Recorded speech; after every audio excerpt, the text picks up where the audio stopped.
Welcome to InfoNow, where we unfold the hidden layers of history. Today, we're diving into a story you might think you know, a totally ridiculous medieval war that was supposedly fought over a common wooden bucket. Okay, so let's get right into it. The story we're always told is that some soldiers from one city, Modena, snuck into another, Bologna, and just stole a bucket. And that silly prank supposedly sparked this massive war. But what if I told you that story is almost completely wrong? To get to the real story, we need to unfold this thing piece by piece. All right, to find the truth, we've got to peel back that first layer of the story, because this reveals a conflict that was actually centuries in the making. This wasn't some sudden squabble. It was just one chapter in this huge, sprawling power struggle that defined the entire era. See, this was not about a bucket at all. It was basically a proxy war between the two great superpowers of Europe, the papacy and the Holy Roman Empire. And in Italy, this conflict split the entire peninsula right down the middle. You were either a Guelph, loyal to the Pope, like the city of Bologna, or you were a Ghibellin, loyal to the emperor, like their bitter rivals down the road in Modena. And what's so fascinating is how this massive political divide shaped literally everything. It wasn't just about who you fought for. It decided your economy, who your allies were, and, get this, even the architecture of your city. You could literally tell which side a castle was on just by looking at the little notches on its walls. Square notches? That's for the Pope-loving Guelphs. Forked like a swallow's tail? Oh yeah, that's for the emperor-backing Ghibellines. Incredible, right? So here it is, our first aha moment. The war did not start with a prank. It started with a serious military move. Modernese forces, with a little help from some traders inside, captured this super important fortress called Monteveglio from Bologna. For Bologna, this was a straight-up act of war, and one they absolutely could not ignore. And notice, the bucket hasn't even entered the story yet. So the fortress falls, and the conflict just explodes.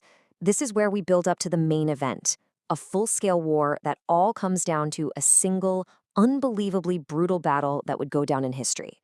Bologna is furious, obviously, and they're out for revenge. So they put together this absolutely massive army. We're talking about 32,000 men. They march on Modena, outnumbering their rivals by more than 4-1.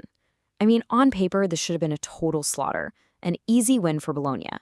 But as you're about to see, in medieval warfare, numbers can be very, very deceiving. Modena's big advantage wasn't its size, it was its quality. Their army was a core of battle-hardened professionals, including these elite German mercenaries, who were basically the special forces of their day. And they were led by this guy, Passerino de Bonacolsi, a military genius nicknamed Sparrow, maybe small in stature, but an absolute giant when it came to tactics. And what the Sparrow did next was just a masterclass. It was a beautiful three-step plan. First, he faked a river crossing to send a chunk of the Bolognese army off on a wild goose chase. Then, while the main Bolognese force was still kind of shambling around, trying to get organized on the battlefield, he smashed his elite German mercenaries right into their center. Bam! Finally, with their whole line in chaos, he sent his cavalry sweeping around their flank, crushing them from two sides at once. The whole thing was over in about 2 hours. Just brilliant. For Bologna, it was a complete and utter catastrophe. By nightfall, their huge army was just gone, a full-on rout with men fleeing for their lives. They left an estimated 2,000 of their comrades dead on the field of Zappolino.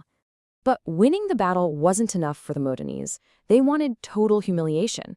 They chased the survivors right up to the city gates of Bologna. Then they spent days just tearing down Bologna's defensive castles, and even destroyed a critical sluice gate to cut off the city's water supply. And for the grand finale, they held a festival, games and races, right outside the enemy's walls, just to mock them. And here is our next big aha moment. It was only then, after the battle was won, after the city was completely humiliated, that a few Modenese soldiers grabbed a plain old oaken bucket from a public well outside the city gates. The bucket wasn't the cause of the war. It was a spoil of war. It was a final, simple trophy symbolizing their absolute, total domination. So the big question is, if the bucket wasn't the cause, how in the world did it become the entire story? Well, for that, we need to unfold the final and maybe the most interesting layer of our papercraft model of history. The war itself actually ended a few months later with a peace treaty, but to understand the myth, we have to jump forward in time. A lot. We're talking nearly 300 years later to 1622, to meet the man who would basically rewrite history with his pen, a Modenese poet named Alessandro Tassoni. Now, Tassoni was a brilliant satirist, and he pretty much invented this new literary genre that was perfect for this story, the mock heroic epic. The idea is simple, but it's genius. You take something totally trivial and unimportant, and you describe it using the grand, epic language you'd use for, like, the Trojan War. And that is exactly what he did.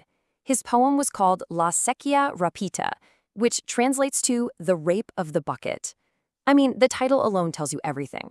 He retold the entire brutal 1325 war as if it was this godlike, heroic struggle fought over a stolen pail. He describes generals giving these epic speeches and heroes fighting to the death, all for the honor of a wooden bucket. It was absolutely hilarious. And the poem was an absolute sensation. It was so popular and so funny that its version of events, the joke version, completely replaced the real history in everybody's minds. But it was also a really smart critique of the pointless honor feuds of his own time, and it went on to inspire some of the greatest satirical works in European literature, like Alexander Pope's famous poem, The Rape of the Lock. So after unfolding all these different layers, what should we really remember about the War of the Oaken Bucket? What is the key takeaway from all this? Well, the myth is a simple, comical story about a stolen pail. But the truth, when you really unfold it, reveals something much deeper. The intense political rivalries, the complex military strategies, and the brutal, violent reality of war in 14th century Italy.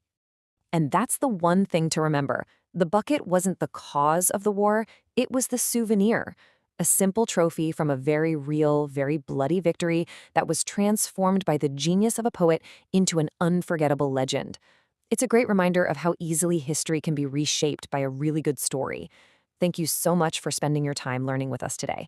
If you found this insightful, please like, comment with what surprised you most, and subscribe to InfoNow for more deep dives into our world's history.